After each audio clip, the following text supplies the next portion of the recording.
discovering that they've been contaminated by mismanaged nuclear manufacturing processes or the ever-growing amounts of highly radioactive nuclear waste that are contaminating the planet.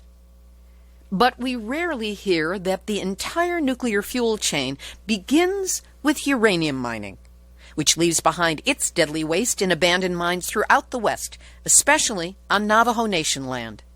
And the danger these closed mines, this waste pose, is nowhere near over, which you understand when you hear someone who has been dealing with these issues for years tell you. With the threat of uranium mining again, because of the domestic uranium mining incentives that the Trump administration is trying to negotiate with the uranium companies. And here on Navajos, too, we're still battling a uranium company now called NuGen, formerly Hydro Resources Incorporated. You know, these are the same companies. They change hands, they change faces, but in reality, you know, the monster is continuing to hurt our people, to even damage our DNA. It's a form of genocide. When you hear something like that from someone who really knows, and then learn that as of 2019, in a study of pregnant Navajo mothers and their infants, more than 1/4 of these women show elevated levels of uranium in their bodies, you begin to understand the perverse, pervasive nature of the entire nuclear fuel chain, and how, from uranium mining to weapons to waste, it all leads back to that dangerous, uncomfortable seat that we all share. Nuclear hot seat, what are those people thinking? Nuclear hot seat, what have those boys been drinking? Nuclear hot seat, the corium is sinking. Our time to act is shrinking, but our activists are linking. Nuclear hot seat, it's the bomb.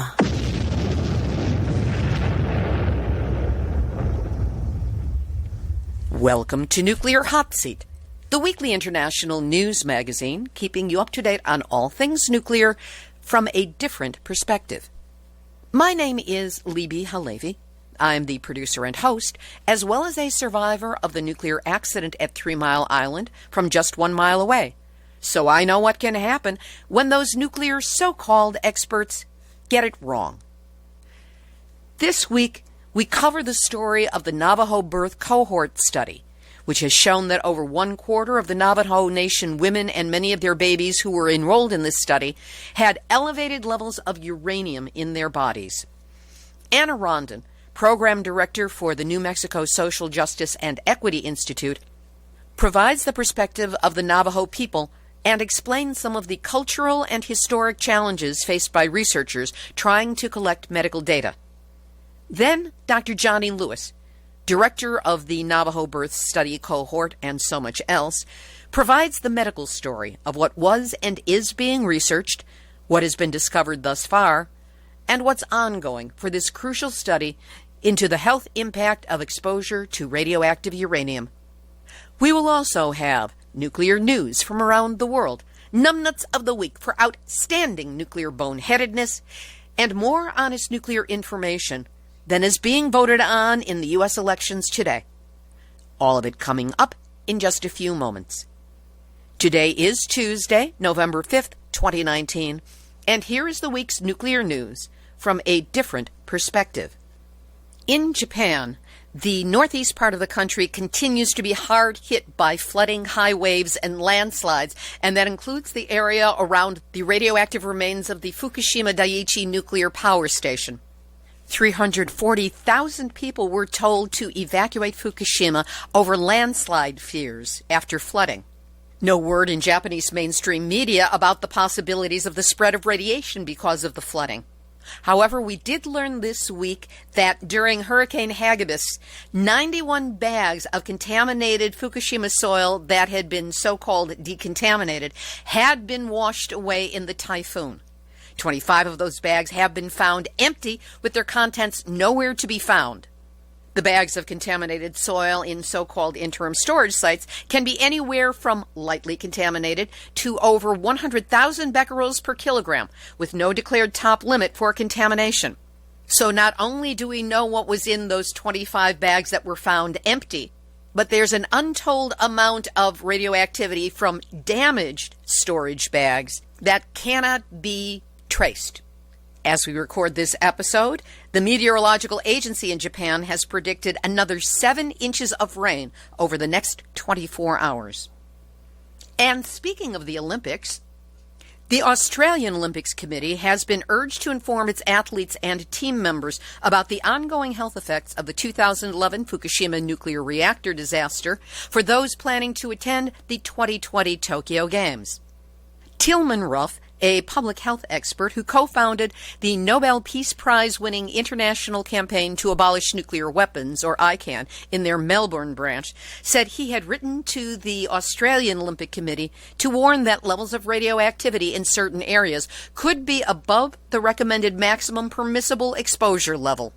This adds to the warnings of 60 Minutes Australia, asking that the Fukushima Olympics be canceled due to radioactive contamination. 6 women's softball games and 1 baseball game are planned for Fukushima City, and the Olympic torch run, which will start next March, is scheduled to begin in Fukushima Daiichi to run through the exclusion zone and stick around for 3 days.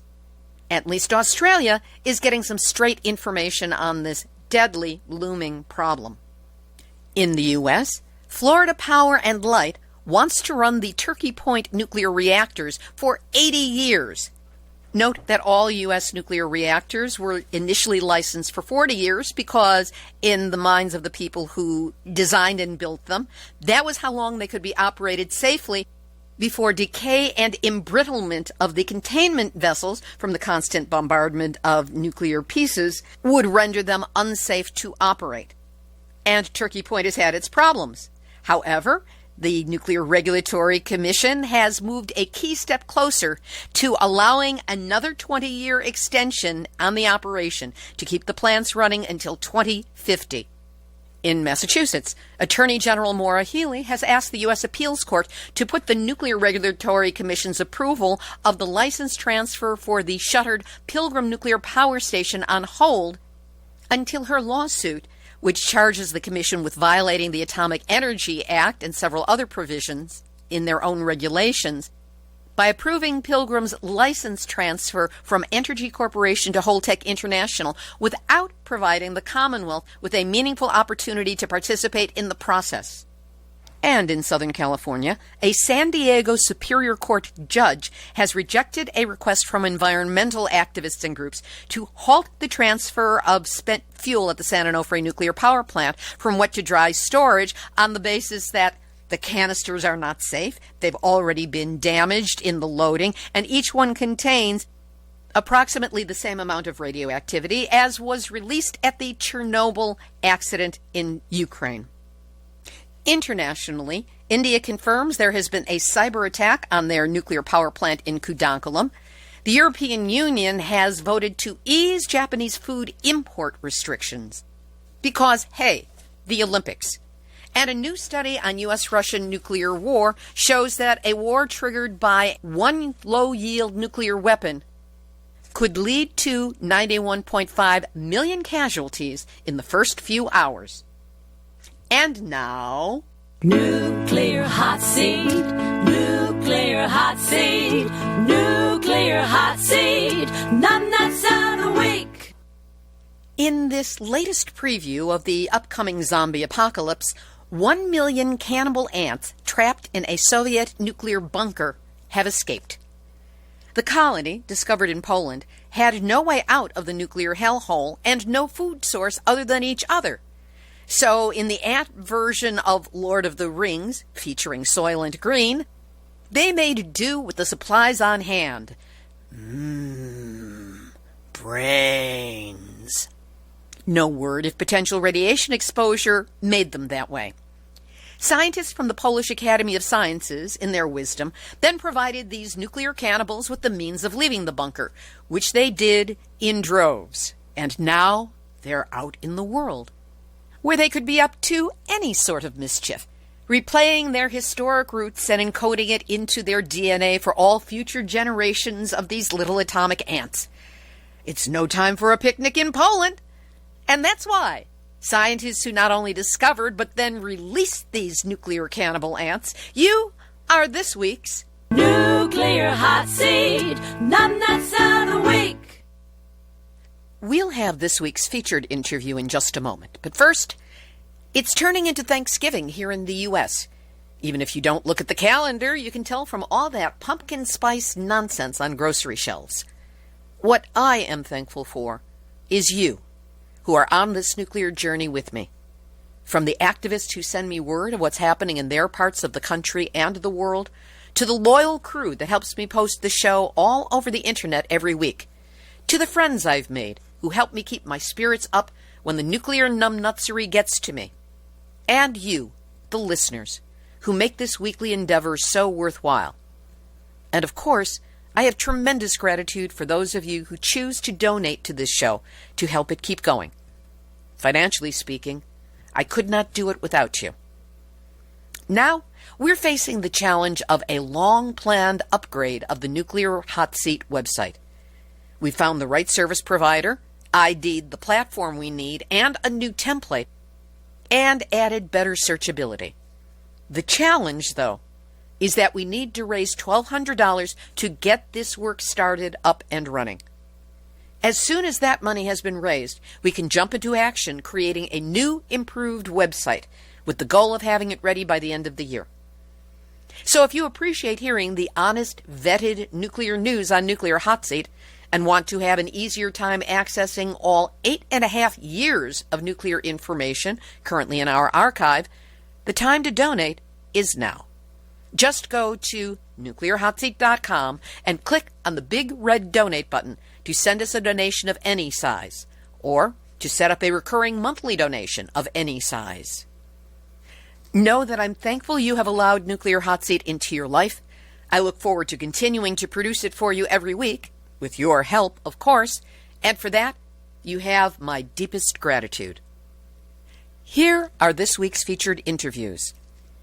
The deeply upsetting news that Navajo Nation pregnant women and their babies were found to have elevated levels of uranium in their bodies has been carried by media internationally, a rare instance when nuclear problems on native lands have been so widely covered. To find out more, I spoke with two women who are directly involved with the Navajo Birth Cohort Study. First, Anna Rondon. She is the program director for the New Mexico Social Justice and Equity Institute. Here, she provides an overview of the Navajo Birth Cohort Study, the perspective of Navajo people towards it, and some of the cultural and historic challenges faced by researchers trying to obtain medical data on uranium contamination of the people. Anna Rondon, thank you so much for joining us on Nuclear Hot Seat. Thank you for inviting me for a Nuclear Hot Seat show. I love this show, this program. Very valuable. Thank you. Let's start out with the recent news about the Navajo Birth Cohort Study. First of all, what is the study and what has been your position on it? Well, the study began, it was initiated through the Henry Waxman, a congressman who fell upon an article about uranium mining issues on Navajo Nation. And he went to Washington, made calls, and wanted to have the hearing on uranium issues. As a result of that, there was to be, based on testimonies and different Dene people, a lot of grandmothers, Dene grandmothers traveled to Washington, D.C. Most of them were widows due to the uranium mining, and the miners passed away. But then the thousands of pounds of uranium tailings and water being contaminated. So they decided to have a 5-year plan.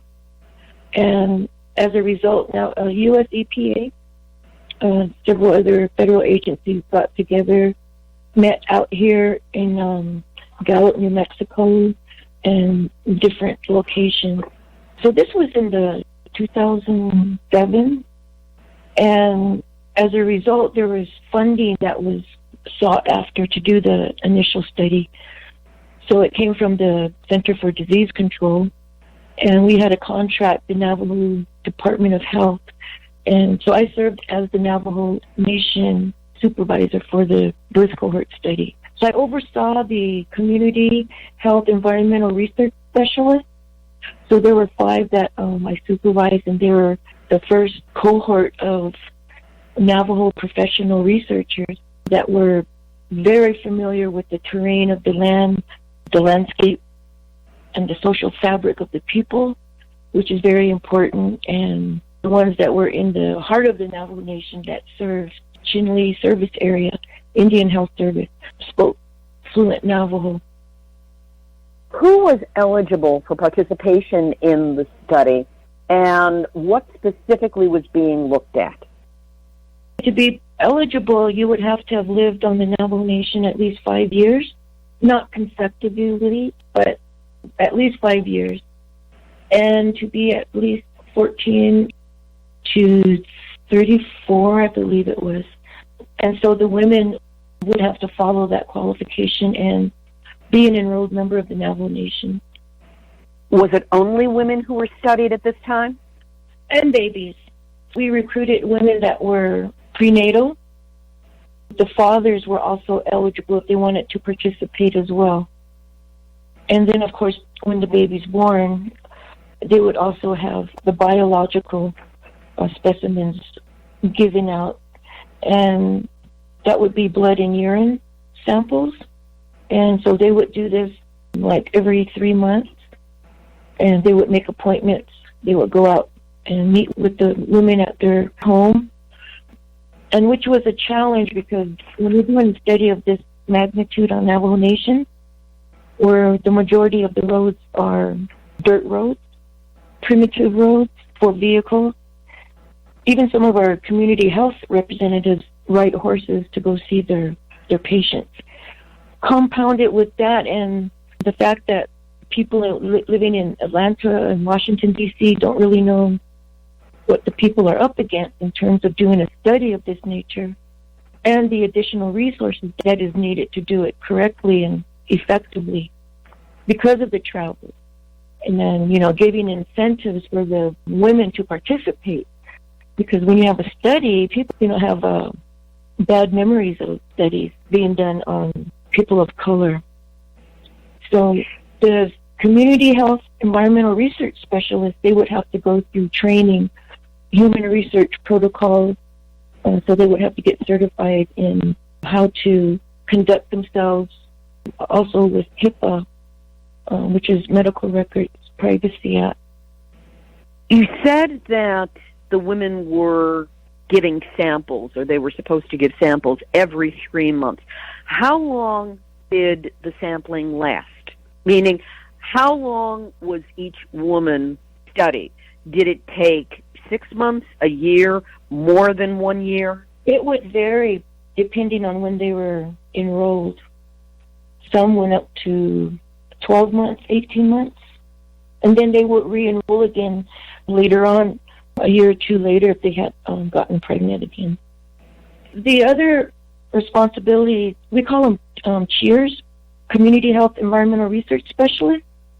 So the CHEERS would also have to conduct an ages and stages questionnaire, which is a questionnaire to look at development capabilities and disabilities to kind of gauge how the child is developing. So they would do that also at different intervals, like 3 months, 6 months, 9 months, 12 months. And every time they would do the ages and stages questionnaire, they would also keep track and input that data so they could see what are the trends in terms of the learning. The story that came out in the news this week that was so shocking was that of the 781 Navajo women who participated in the study, 26%, more than 1/4 of them, meaning approximately 200 women, and some of the infants, the number was not provided, were found to have high levels of radioactive uranium in their systems. How shocked were you and others on Navajo Nation by these results, or was it expected by you? Well, the information, as we were moving on, like 2016, some of the preliminary information, as such as what was reported in the paper recently, it's just growing and growing, because we did see that percentage in 2016, and I'm not surprised on the data that was shared by the Navajo Birth Cohort Study. They provided a fact sheet to some of the folks there at the congressional hearing. I'm just happy that it got this exposure, this media, because it keeps continuing to educate the public, our leaders, our decision makers, and also with the threat of uranium mining again, because of the domestic uranium mining incentives that the Trump administration is trying to negotiate with the uranium company. And here on Navajos too, we're still battling a uranium company now called NuGen, formerly Hydro Resources Incorporated. But, you know, these are the same companies. They change hands, they change faces, but in reality, you know, the monster is continuing to hurt our people, to even damage our DNA. It's a form of genocide. You know, now that more than half of the country's water sources are contaminated, I think it's time that we stand up for safe and affordable drinking water and a safe environment, and just continue that fight with our voices to our leadership and for the folks on the front line of these uranium tailings. It's outrageous that on the verge of 2020 that our people are still living with contaminated sites, in particular Redwater Pond Road Community Association, which one of the mothers did participate in the Navajo Birth Cohort Study. The stories go on, and they need to be continually voiced, and so that people can continue to hear the truth that has been covered up for so long. So what are we going to do about this issue of the children, the mothers, the young parents? They also did see that it does skip generations of the exposure, meaning that maybe the mother who has uranium in her system, the grandfather was a uranium miner. So there still needs to be more studies and correlations, if any, other factors that contribute to uranium contamination. Is the study going to be continuing? Yes, they just recently got $4 million to continue the study on learning disabilities. Now it's going to be a 7-year study on learning disabilities and still enrolling mothers. It's very exciting, but when you compare it to Japan, who had radiation exposure study, you know, this is just the tip of the iceberg, but at least it's tipping. And I really hope that there's ways that we can heal our people with our traditional medicine, along with consultation with some Western medicine. What, if anything, is possible to do for the children other than at this point just studying them? Oh, well, there's a partnership with Growing in Beauty, which is under the Navajo Nation Department of Education. They provide services to the families, and so there's a referral service. But I really think there needs to be more intervention holistically for the families so that they could be aware and more cognizant of watching their child grow. And also nutrition. A lot of our exposure in terms of not being able to have healthy food is also a contributing factor to, lowering your immune system to fight uranium exposure. So I think there's a lot of opportunity for furthering the conversation and deepening the conversation, especially on the DNA damage and who's responsible for that and who's responsible for the poisoning of our people. It's the principal party is the United States federal government, who used initially the uranium for war, for weapons. I really feel that if they're looking for a responsible party, this should go back under the Department of Defense. Trillions of dollars is put into Department of Defense. And for an example, they gave Kuwait $10 billion after they bombed them in the early 1990s. Why not here in the United States?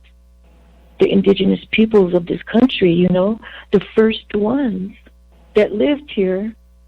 And there has to be more organizational movement, I think, now that the people of the United States are being poisoned as well. National movement need to demand clean water and cleanup of these uranium mines. It can be done. We're in a state of emergency, a public health emergency. I believe that studies like the Navajo Birth Cohort Study is bringing more interest for our young Navajo people that want to pursue medical careers, because even our traditional medicine needs to be explored on how can we do a ceremony for our people and, for the world. But with that, we do have resilience. We're strong. We have our stories. We have our songs. As a Dene woman, grandmother, mother, auntie, we're the front lines now. We are now become more of the protectors for our communities, not just here, but around the world. Indigenous women are rising up. And these are our children we need to protect. Anna Rondon, thank you so much for joining us on Nuclear Hot Seat. Okay, keep it real. Nuclear Hot Seat is the bomb. That always makes me smile when I hear it from someone else. Anna Rondon is the program director for the New Mexico Social Justice and Equity Institute. To learn more about the medical aspects of the Navajo Birth Cohort Study, I spoke with Dr. Johnnye Lewis. She is Director, Community Environmental Health Program, the Metals Superfund Research Center, Navajo Birth Cohort ECHO, and so much more. Since correlation is not causality, and as a medical researcher, she maintains rigorous absolute clarity about what can be learned from the data so far, and helps us understand what it shows and what may seem logical but has yet to be proven. Dr. Johnnye Lewis, thank you for joining us on Nuclear Hot Seat. Thank you for having me. Let's start out with an explanation of what the Navajo Birth Cohort Study is. So the Navajo Birth Cohort Study was started in 2010 as the health study that was added to something called the 5-year plan, which was a congressional mandate to respond to the fact that 500 uranium mines had been abandoned on Navajo Nation, and no one had done any health studies in spite of repeated requests from Navajo Nation and the communities.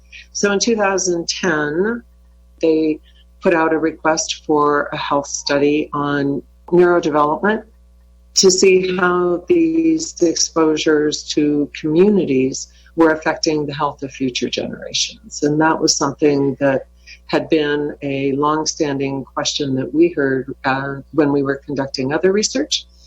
And so we competed for that and got the award. Who is eligible for participation in this study, and how were they enrolled in it? To participate in this study, women have to have a confirmed pregnancy. They have to have lived on the Navajo Nation at any point for at least 5 years, and they have to be willing to have their child followed up through birth to 1 year of age. This was the initial birth cohort study, and that was funded through the Centers for Disease Control as a cooperative agreement. It also included IHS and the Navajo Department of Health, and the Southwest Research and Information Center was also a sub-award to us. So the first family was enrolled at Johnnye Hospital in 2013. So the original birth cohort was a cooperative agreement. It was funded through the Center for Disease Control. It also included the Navajo Area Indian Health Service as a partner, and the Navajo Department of Health through the CHR program, the Community Health Representative Program. So the IHS hospitals were involved both in the enrollment also in the biospecimen collection and the medical record review. So to participate, women had to have a confirmed pregnancy. They had to have lived on Navajo Nation for at least 5 years, and they had to be willing to have their child followed through birth and through the first year of life. We collected biospecimens, we collected urine and blood samples to confirm exposures and also to look at some of the molecular mechanisms that might be associated with any of the developmental issues that we were looking at. You talk about the initial study. Were there results from that, and have there been studies since, or was that one extended? The initial study funded by CDC, as I mentioned, only allowed us to follow children through 1 year of life, and that is a very short time to try and see any neurodevelopmental issues, for example, that might take much longer to develop. So we had made a commitment with Navajo Department of Health to extend the cohort once it was developed to be able to track development over a much longer time course. In 2016, we also were able to apply to be part of the environmental influences on child health outcomes, and that is a national study that's funded by the Office of the Director at NIH. We were fortunate enough to be selected to be one of the sites for that, and that will now allow us to follow up on the children through age 5, and for those who have already re-enrolled in the last couple of years, will actually be able to go to age 9 at this point. And that will give us a much better chance of picking up anything that is longer in development and manifestation. Disruptions in development can sometimes not be detected until those children are in school or even in their teens. So we're very pleased that we're now going to be able to get much more information on development.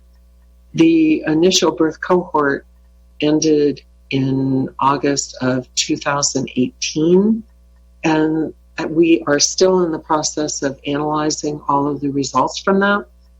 One of the things that we did see very early and confirmed with every successive year of analysis that we did was that the women and the dads, the moms and the dads, both had much higher levels of exposure to uranium than you would see in the U.S. population. So CDC does monitoring for a range of environmental toxicants, including metals, in the National Health and Nutrition Examination Survey, which they update every few years. And we can use that as a picture of what the rest of the population of the U.S. looks like, and we can compare to it. The NHANES is the acronym for that. NHANES data do not mean that something is at a safe level. It just is a reflection of what the U.S. population looks like with respect to that exposure. The story came out in the news a few weeks ago that of the 781 Navajo women who have participated in the study thus far, more than 1/4 of them, and to my math, that's approximately 200 women, and some of the infants were found to have high levels of radioactive uranium in their systems. What does this mean in terms of their long-term health, and were you surprised by the magnitude of these results? Yeah, I can't say that I personally was surprised by the results. I was surprised to see them so broadly spread across Navajo Nation. We had done a previous very small community and seen a similar percentage of the participants who had uranium that was higher than the U.S. population as well. And then CDC had done another subset in the sort of central part of Navajo Nation, and the state of New Mexico Department of Health also had done another assessment independently and gotten about the same thing. And what we typically, all three of those studies and now the birth cohort have confirmed is that about 25 to 35%, it's 25% of the women roughly, and 35% of the men enrolled in these studies have had concentrations of uranium in their urine that exceeded the 95th percentile from that NHANES sample that I mentioned. And so you would expect, if it looked exactly like the U.S. distribution, you would expect 5% of our participants to exceed. And instead, we've seen this much higher number. With respect to the infants, it's very hard to know how to compare those. There aren't other large-scale samples that we can use for that comparison. And so I just want to be clear, we don't know how babies should necessarily look relative to those adult numbers. We would not, however, expect to see uranium as high as 95%, that figure that exceeds the 95% of the U.S. population. When we started the study, there was even a debate as to whether or not uranium would cross the placental barrier. So in newborns, we weren't sure what to see. We did not expect to see something that high. I want to make two caveats for the infant data. Number one, when we talk about the concentration of these metals in urine, we normalize to control for the kidney function or the level of hydration, if you will. So we normalize to a protein that's normally found in urine, creatinine. In developing kidneys in these infants, though, that's not an easy thing to do because kidneys that are developing tend to spike and put off, large amounts than none, and hydration is, a different issue. And so we actually don't correct those values. But the key point, the key take-home message of that is that these babies do have evidence of high exposures to uranium already at birth. And as we go on, we now have been looking annually every year for the children that re-enrolled in the last 3 years. So we don't have a complete package for any of the children, but we now have data on children, on groups of children from birth through age 5. And what we see is increasing exposure over those early childhood years for both uranium and arsenic. And one of the things you mentioned, radionuclide, the work that we have done has primarily focused on the chemical toxicity of uranium as a metal. In these mine waste piles that remain in these communities, these are what's left after the uranium has been extracted. So this is the mine waste. The uranium occurs naturally in combination with many other toxic metals.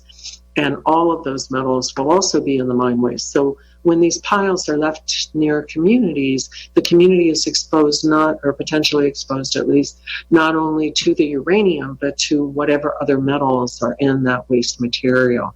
And we typically analyze a suite of about 27 metals and then look to see what kinds of patterns of exposure we can pull out, because these metals could all interact. They could have synergistic actions where you see increased toxicity because there are two that are acting together on similar systems, or they could actually act antagonistically. They could block each other's actions, or they could just have additive effects. But they often are going to work through the same mechanisms and on the same target systems.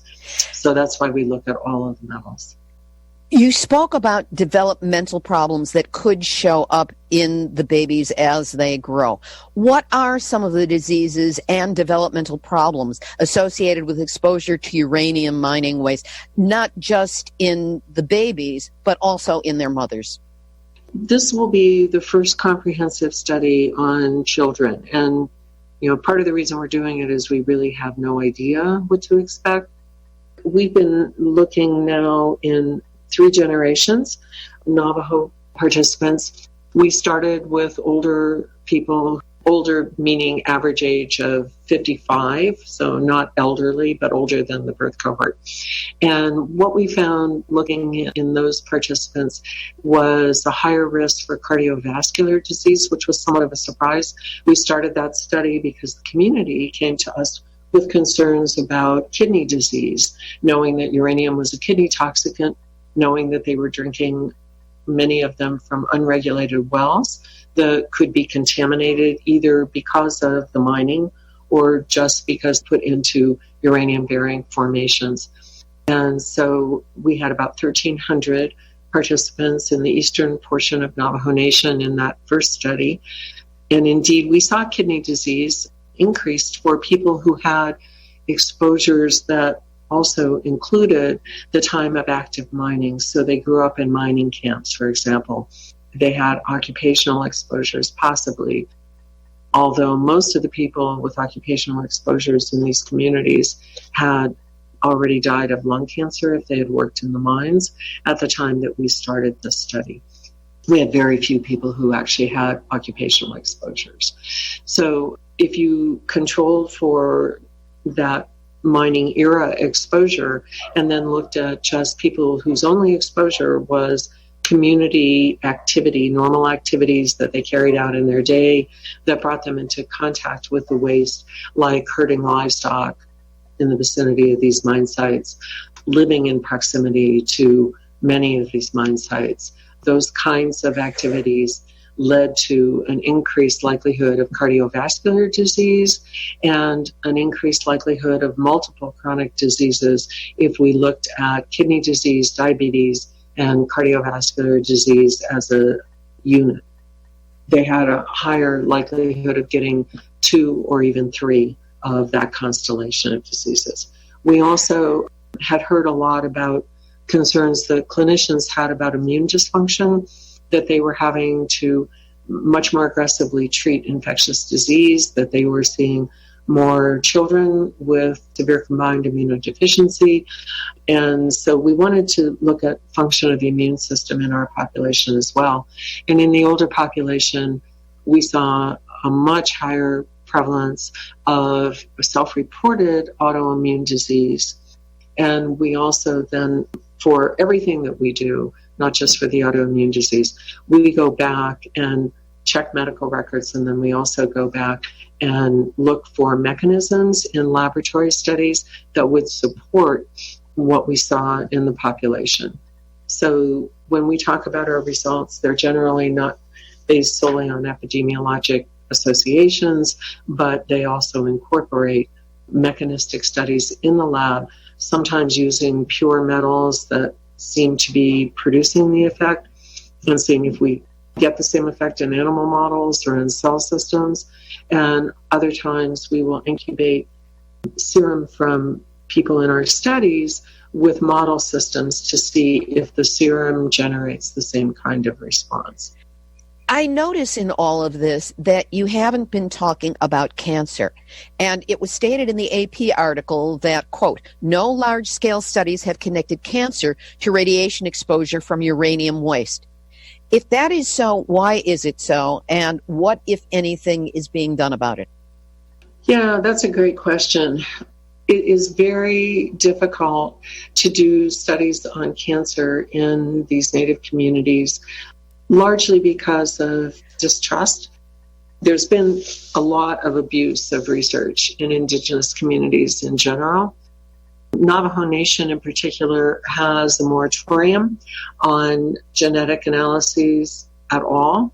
And that is one of the main ways that we look at cancer and that we do cancer research. So the alternative is that we try and make those connections by self-report.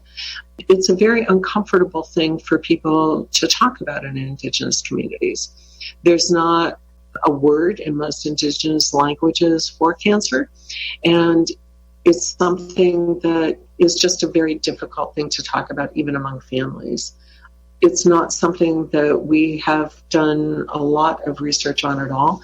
We do have tumor registries that we've looked at, and there are indications of elevated cancers, but we can't really connect the tumor registry data with exposures, and that would take the other kinds of studies that we haven't done.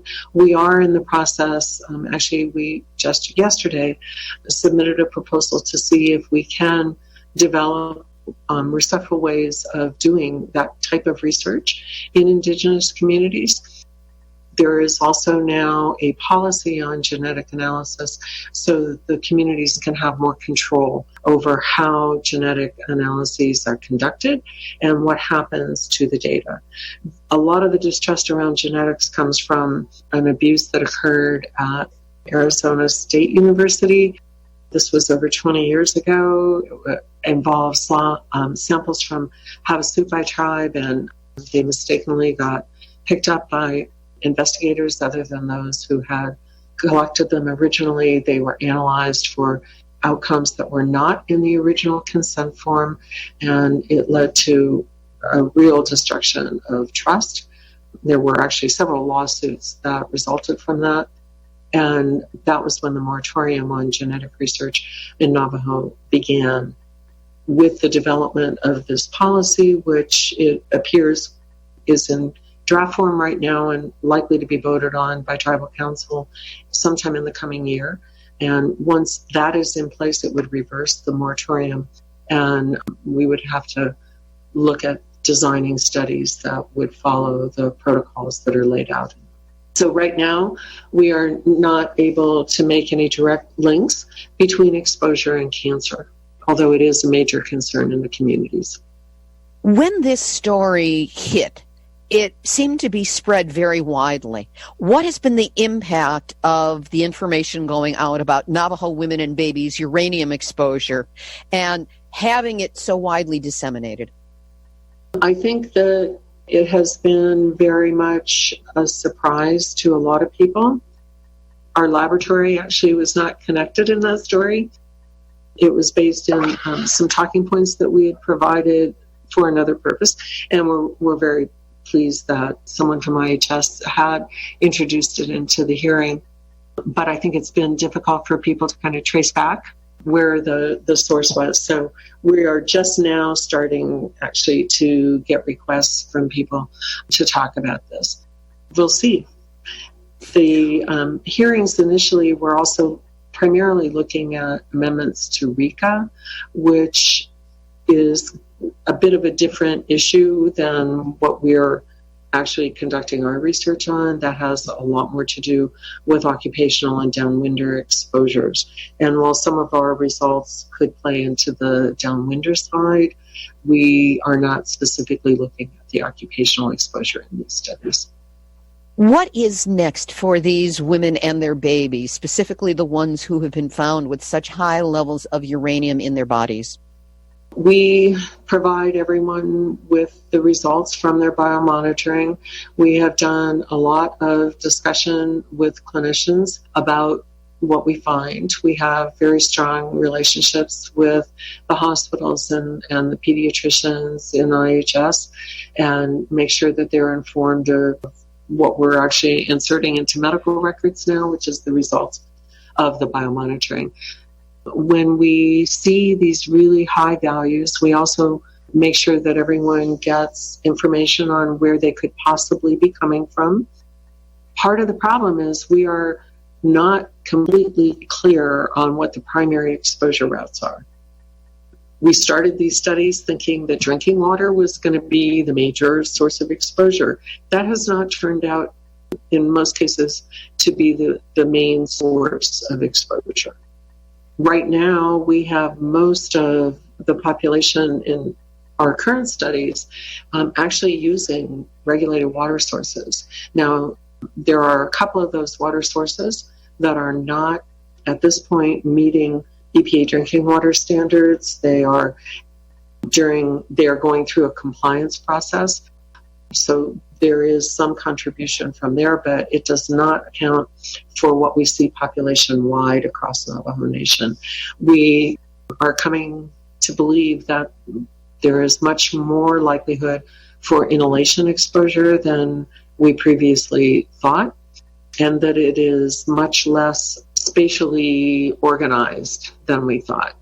We originally started this, and based on the results of our first study in the eastern part of Navajo Nation, which was the area that we were working in, was pretty heavily mined.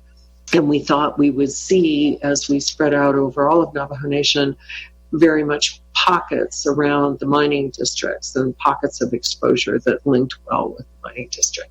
But that has not turned out to be the case. We can have two homes side by side where one family has very high concentrations of uranium and the people in the adjacent property are not elevated at all. When we look across all of Navajo Nation, there are different patterns of exposure that occur. And I just want to also get on the record that 25 to 30% of the participants in our studies have very low exposures to any metals at all. So 27 metals, they're in the bottom end of the distribution for every single one. And I think that is the good news that we saw, because I think there is a fear that everyone living on Navajo Nation has these horrible exposures and is at risk. That's not what we're seeing. We see another 25 to 30% that tend to be at the upper end of the distribution for multiple metals. And typically that's for somewhere between 10 and 12 metals. And then we have varying patterns in between there, so that overall we see about 6 unique patterns of exposure. We are in the process of looking at how those patterns of mixtures influence the outcomes that we're most interested in. And that is going to take us some time to actually resolve. And I think that's the frustration for us and also for all the communities that are involved in research, is that it does tend to be a slow process. You know, we know what we saw in the older population, and that certainly helps us to focus on what we look at in now the parents in the birth cohort study and the children in the birth cohort study. We know what diseases are at high occurrence or high prevalence on Navajo Nation, and so that also helps to start our focus on what we look at. There's so much information here. I know that some of the listeners are going to want to learn more. Where can they go to learn about the Navajo Birth Cohort Study, or perhaps access the data? We do publish in peer-reviewed literature. That's not always the most user-friendly place to look for information. People can also call our office. We have a toll-free number that is 877-545-6775. If there are women who are interested in enrolling in the study, they can call that number and we can connect them with someone in their area on Navajo Nation. Or they can also check with the pediatric or OBGYN units in the Tuba City, Chinle, or Gallup hospitals. And we probably will be adding a few more hospitals over the next year, as well as we start moving into the next phase of the study. We also have a lot of artwork that we have had connected to the study that maybe makes it a little more approachable. We have an artist on staff, Mallory Kataki, who has worked with us for several years and helps us to try and put things into digestible formats. So we can get information to people if they give us a call and tell us what they're interested in.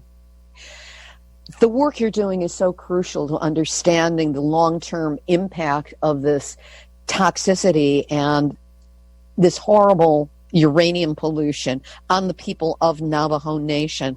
And I want to thank you, Dr. Johnnye Lewis, for not only the work that you have been doing and continue to do, but for also being my guest this week on Nuclear Hot Seat. Well, thank you very much, Libby. I appreciate your interest and hope it can be of help to the people who hear it. Dr. Johnnye Lewis. She is the Director, Community Environmental Health Program, Metals Superfund Research Center, and Navajo Birth Cohort ECHO. We'll have a link up to Dr. Lewis and to Anna Rondon on our website, nuclearhotseat.com, under this episode, number 437. Activist shout out! Hey, all you aspiring filmmakers, you know I'm talking to you. Listen up, because this is important. The International Uranium Film Festival, based in Rio de Janeiro, is now accepting submissions for next year's festivals. Documentaries, dramas, shorts, animations, whatever you've been working on, the time to finish it up and get it out is now. The deadline for submissions is January 1st, 2020, and the festival will take place from May 21st to 31st in Rio de Janeiro, and also October 15 to 18 in Berlin, Germany. Of course, we will link up to their website on our website, nuclearhotseat.com, under this episode, number 437. Here's today's final thought. Former Russian Premier Mikhail Gorbachev worked with former U.S. President Ronald Reagan to pass the Intermediate Range Nuclear Forces Treaty, the INF Treaty, which seriously cut down the possibility of nuclear war. That's what the two men were working for. Unfortunately, the INF Treaty no longer exists, and Mikhail Gorbachev was speaking to the BBC recently when he said, "As long as weapons of mass destruction exist, primarily nuclear weapons, the danger is colossal. All nations should declare, all nations, that nuclear weapons must be destroyed. This is to save ourselves and our planet. Would that the people in power would listen." This has been Nuclear Hot Seat for Tuesday, November 5th, 2019. Material for this week's show has been researched and compiled from nuclear-news.net, deunrenard.wordpress.com, the International Campaign to Abolish Nuclear Weapons, or ICAN, miningawareness.wordpress.com, Beyond Nuclear International, simplyinfo.org, baltimorepostexaminer.com, nhk.or.jp, newsweek.com, bloomberg.com, rt.com, the Miami Herald, truthout.org, publicherald.org, Cape Cod Times and the reporting of Christine Leger, San Diego Union Tribune, and the completely captured, neutered, and despicable at times, such as this week, Nuclear Regulatory Commission. A reminder that Nuclear Hot Seat is now available on all your favorite podcast platforms. So what are you waiting for? Go to your favorite, subscribe. Thanks for listening and joining with Nuclear Hot Seat listeners and followers around the world in 123 countries on 6 continents and counting. Now, we depend on your input to help us understand where the story is and how to get it right. So if you have a story lead, a hot tip, or a suggestion of someone to interview, send an email to info@nuclearhotseat.com. Sorry, don't use Facebook. It goes by too fast and it's too easy to miss. And besides, I don't know that Mark Zuckerberg is really going to enjoy reading it all that much. And don't forget that if you appreciate weekly verifiable news updates about nuclear issues around the world, take a moment to send a donation of any size to nuclearhotseat.com. We will be really grateful for your support and that much closer to redoing the website. This episode of Nuclear Hot Seat is copyright 2019, Libby, Halevi, and Heartistry Communications. All rights reserved, but fair use allowed as long as proper attribution is provided. This is Libby Halevi of Heartistry Communications, the heart of the art of communicating, reminding you that nuclear war does not begin with the weapons going off. It ends with the weapons going off. There you go. You have just had your nuclear wake-up call. So don't go back to sleep, because we are all in the nuclear hot seat. Nuclear hot seat. What are those people thinking? Nuclear hot seat. What have those boys been drinking? Nuclear hot seat. The corium is sinking. Our time to act is shrinking, but our activists are linking. Nuclear hot seat. It's the bomb.